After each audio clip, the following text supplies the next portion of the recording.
Sveiki, man sauc Lotāna Korija un es mācos Rīgas valsts 3. ģimnāzijā. Sveiki, es esmu Mārtiņš Počs, aktieris, pasākumu vadītājs, labs cilvēks. Labdien! Mani sauc Edgars Bāliņš un es esmu komiķis, reperis, aktieris un vienkārši cilvēks, kuram ļoti interesē šī tēma. Čau visiem! Mani sauc Lauris Zalāns. Ikdienā es strādāju radio. Es esmu digitālā satura veidotājs un vēl ik pa laikam arī kāds pasākums un šoviņš un raidījums arī kaut kur televīzijā un internetā parādās. Mani sauc Sabīne un es esmu dziesmu autore un mūziķe. Sveiki, mani sauc Andris Bulis. Pēc profesijas esmu aktieris, strādāju Dailas teātrī un piedalos daudzos dažādos citos ar mākslu saistītos projektos. Nu, kā vienmēr meitenes vainīgs. Šo visu laikam pastiprina vēl vairāk tas, ka to izdzīvo meitene.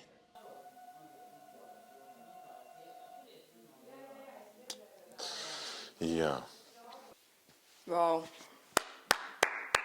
Tev ir bijis jāsaskarās ar mobbingu upuru lomu vai varbūt otrā lomā arī esi bijis? Es esmu saskārusies ar mobbingu, bet tas man bija pamatskola, sākuma skola un tā.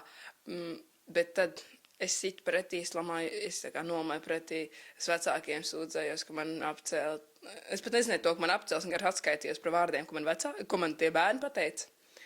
Un tad man vecāki nāca uz skolu un tur rīkojās. Un es atceros, man atnāca vienu dienu pie manas direktora vai mācību pārzina, ja, un rāda kaut kāds klases foto un saka, kurš no šiem puišiem to pateica. Es jau nezināju to, ka tie ir slikti vārdi. Es vienkārši jautāju mammai un tētim, ko tas nozīmē.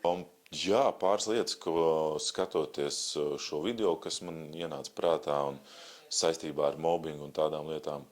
Viena lieta ir, es skatījos un es ieraudzīju to ģērbtu, somas, un es atcerējos, ka mēs arī, mums bija amatmācības stunda, darbmācības stunda, un mums bija nevainīgs joks, mēs to uztvērām kā nevainīgu joku, mēs neatceros piebāzām ar skaidām, man liekas, pilnu vienam lielam klases biedram somu. Mums tas likās kā joks. Mēs tajā brīdī vienkārši nesapratām, ka tas nav pareizi un tas ir slikti. Un pēc tam, kad mēs dabūjām iekšā, no sākuma tā sajūta bija, tu nesaproti, par ko tu dabūji iekšā, bet šobrīd es absolūti saprotu, kas tas bija. Un tāpēc reizēm, manuprāt, ir ļoti svarīgi arī mācīt, ieraudzīt to atšķirību, kas ir joks un kas ir aizskarošs joks. Man ir bijis ļoti paveicies, ka man nav tiešā mērā jāsaskarās ar mobbingu, bet es esmu piedzīvojis klasi, kurā šis mobbings ir ļoti atklāts un pat neslēpts, vienkārši acu priekšā notiek apcelšana. Un man ir ļoti skumīgi par to tagad atceroties to, jo mazliet nožēloju, ka kaut vai nepienāca, nepaprasīja, kā jūtās cilvēks. Un man ļoti arī patika, šajā īsajā filmā bija teksts, kas viņai sēdēs blakus. Tas arī ļoti trāpīgi man šķiet vispār par mobbingu, ka cilvēki varbūt pat negrib būt redzēti blakus šiem apceltiem cilvēkiem, jo cilvēki vēlas iekļauties kaut kādā vidē, un tas ir ļoti skumīgi, ka tas vēl joprojām notiek, un tiešām skumji par to. Tu tiki vai nu automātiski ielikts kaut kādā nosacītā skolas slānī vai kategorijā, kas ir populārie, kas ir klusie, kas ir supergudrie un huligāni. Ja? Vienā no šīm te kategorijām tu vienkārši tiki kaut kur un viss, un tu savu lomu tādā veidā arī pildīji. Pat pašam to nesaprotot un neapzinoties. Vienkārši tu esi tāds cilvēks. Es nekad neesmu bijis tajā lomā vai tajā situācijā, pret kur tiek vērsts mobbings, bet vēl kāds piemērs par mobbingu, ja salīdzina laikus, tad, kad es mācījos skolā, tad visi vairāk vai mazāk bija vienādi. Vienādi, es domāju, tādā ziņā ģērbšanās stils, jo cits laiks, varbūt nosacīt mazpilsētu. Ja kāds parādījās ar saplēstiem džinsiem, viņi pamanīja, un tas bija notikums. Tagad, redzot skolā jauniešus vai uz ielas, kāds staigā ar īsiem matiem, rozām matiem, kādam ir piercings, kādam jau ir, tur viņš atšķirās par ko es varētu uzslavēt šos jauniešus, jo viņi jūt sevi tā, viņam ir drosme ielikt piercingu vai nokrāsot matus, bet šī drosme ir jāizcīna, jo kāds būs noteikti, kurš apsaukās, kurš nosauks par veltīs lamvārdus, un ja tas notiek ikdienā, es domāju, tas var sagraut šo personību. Tur, kur es augu, man bija tā vaime augt Jelgavas startē vidusskolā, tur mobbinga nebija.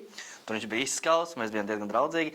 Bet, protams, šī tēma ir ļoti aktuāla un tā ir ļoti nozīmīga problēma mūsdienās, ir īpaši, kad ar visu sociālo tīklu laikmetu, kad cilvēkiem popularitāte ir arvien būtiskāka un nevienlīdzība arvien izteiktāka, cilvēki noslāņojas, tad es domāju, ka tā ir ļoti nozīmīga problēma un ir īpaši jauniešiem tādā agrā vecumā. Viņiem patīk teikt, gūt savu popularitāti uz citu rēķina, kad viņam liekas, ka apceļot citus, tu pats celies augstāk. Kā tas patiesībā nemaz nav, ko cilvēks uzzina vēlāk, ka tu paceļot citus patiesībā celies augstāk. Tā ir tā lielā dzīves gudrība, ko tu uzzini vēlāk tikai. Tajā laikā, kad es biju mazāk, Latvijā vēl nebija tik daudz cilvēku kā es, bet es nekad nevienu neatļauju savu kāpus galvas. Es arī man nekad nebija jākaujās, jo, kurš kaujas? Mēs esam civilizēta sabiedrība. Bet, ja jālmājas, lamājos pretī, un es neatļauju nevienam savus galvas kāpt, un ja tu neatļauj nevienam savus galvas kāpt, cilvēki to vairāk cienīs un baidīsies. Jo ir cilvēki arī ir tādi ar manu ādas krāstu, un es no daudz viņiem dzirdu to, ka viņi tiek apcelti. Bet tā, protams, tā nekad nav tāds cilvēks, man to, ka viņi tiek apcelti. Bet, ja tu atļaus, ka tavs galvas kāpt, un tu nepastāvēs pats par sevi, tad vairāk un vairāk cilvēku domās to, ka tas ir normāli tevi apcelt, un tas kļūs vēl brutālāk. Jums ir kāds vēlējums skatītājiem, kas cīnās ar tieši šo problēmu? Vēlējums viennozīmīgi drosmi. Drosmi nebaidīties runāt, drosmi nebaidīties iestāties par sevi, drosmi nebaidīties risināt un meklēt to cēloni, jo reizēm tās sekas, kuras ir, viņas ir tik jaudīgas, ka tu pat vairs nevar atrast to ceļu līdz cēlonim, jo tev jācīnās ar tām sekām. Tā kā drosme. Es nezinu, vai jums, kas skatās, ir bērni, bet ja jums ir bērni, es jums ieteiktu bērniem iemācīt to, ka ir dažādi cilvēki pasaulē un ko nozīmē apcelšana. Un es zinu, ka bērni arī, ka, piemēram, es runāju par pašu pamatskolu, sākumskolas vecumu vai varu bērnu dārzus. Bērns varbūt, viņš varbūt to nedara ļaunu prātu, tā, ja arī pat apceļ, jo viņi arī līdz galam nesaprot to, kā tas ietekmēt otru cilvēku, jo viņiem nav izveidojusies tā empātija līdz galam, viņiem vienkārši ir jautri, jo citi apceļ un to viņi pievienojas, tāpēc ir jāmāca saviem bērniem to, kas ir pareizi, kas nav pareizi, to, ka ir dažādi cilvēki un to, ka nedrīkst to darīt, jo es neuzskatu, ka, ja piemēram bērnu dārzā vai sākumskolā bērns ir pie vainas to, ka viņš apceļ kādu, jo kā mēs pieaugušie, mums nav atrunas. Tu saproti, tu esi dzīvojis savu dzīvi un tu zini, kā tavas darbības ietekmē citu cilvēku un tev ir empātija. Bet mazam bērnam viņiem vēl tas nav izveidojies, ka ir cits cilvēki pasaulē. Vēlējums gan tiem, kas cīnās, gan necīnās, varbūt pat ja redz, tad vienkārši ļoti svarīgi ir aizdomāties par to. Es novēlu tiešām vienkārši būt klātesošam un tiem, kas cīnās, saprast, ka tas ir pārējoši. Tas ir dažkārt, es novēlu tiem vienkārši pamēģināt izrauties no vides kaut uz mazu mirkli. Arī filmā ļoti labi redzams bija, ka bija šie klusie mirkļi, un šie ārpus skolas mirkļi seko vēl joprojām līdz tu nenomaini to vidu, un varbūt neaizēj uz kādu ārpus skolas pulciņu vai kaut ko tādu, kas tevi tiešām maina labsajūtas ziņā, ka varbūt atrodot jaunus cilvēkus, kuri nav no tās iepriekšējās vidas, ka varbūt tas var palīdzēt. Tas drīzāk ir aicinājums tai otrai pusē vēl vairāk mēģināt pieņemt un saprast to, ka mēs esam katrs atšķirīgs un dažāds šajā pasaulē. Un tieši tā baidīšanās varbūt tikt nepieņemtam šajā pasaulē, var padarīt mūs neredzamus, un tas ir tieši tas iemesls, varbūt, no kā mēs varētu ciest vēl vairāk, tieši šī mobbinga sakarā, jo tādā veidā mēs tā kā atļaujamies, ka mums kāpj uz galvas un mēs piekāpjamies tādā veidā.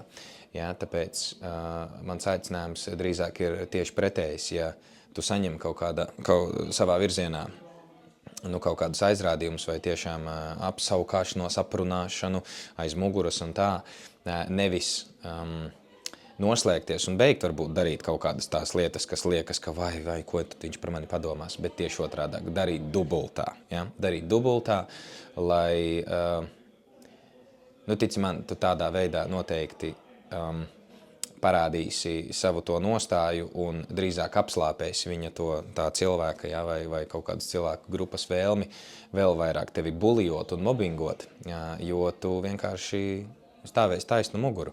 Es domāju, tiem, kuriem gadās saskarties ar mobbingu, tad, protams, tā viegli teikt no malas, ka nepievērsiet tam uzmanību, ka dzīvē viss būs pavisam savādāk, beigsies šitā klase, nāks nākamā dzīvē, viss sakārtosies, visas pumpas kādreiz noies un atradīsies gan sapņu princes, gan sapņu sieva, gan viss pārējais. To var stāstīt, cik grib. Bet tāds zelta padoms būtu, varbūt iemācīties kaut ko pateikt pretī, lai viņi aizvarās. Ja? Ja tu esi tāds un tu gribi tāds būt, spilgts vai radošs, tad esi drosmīgs. Ja tu saņem šos sitienus no malas, kā mēdz teikt, no mēstiem akmeņiem, es uzcelšu pili. Mums bija kā joks, bet mēs nepadomājām. Obligāti jāpastāj par sevi. Celiet pili. Laipnībā ir spēks, mobbings ir grēks. Skan tik skaisti skan. Tā kā par tik neskaistu situāciju tik skaisti izteikties. Tas ir jāprot.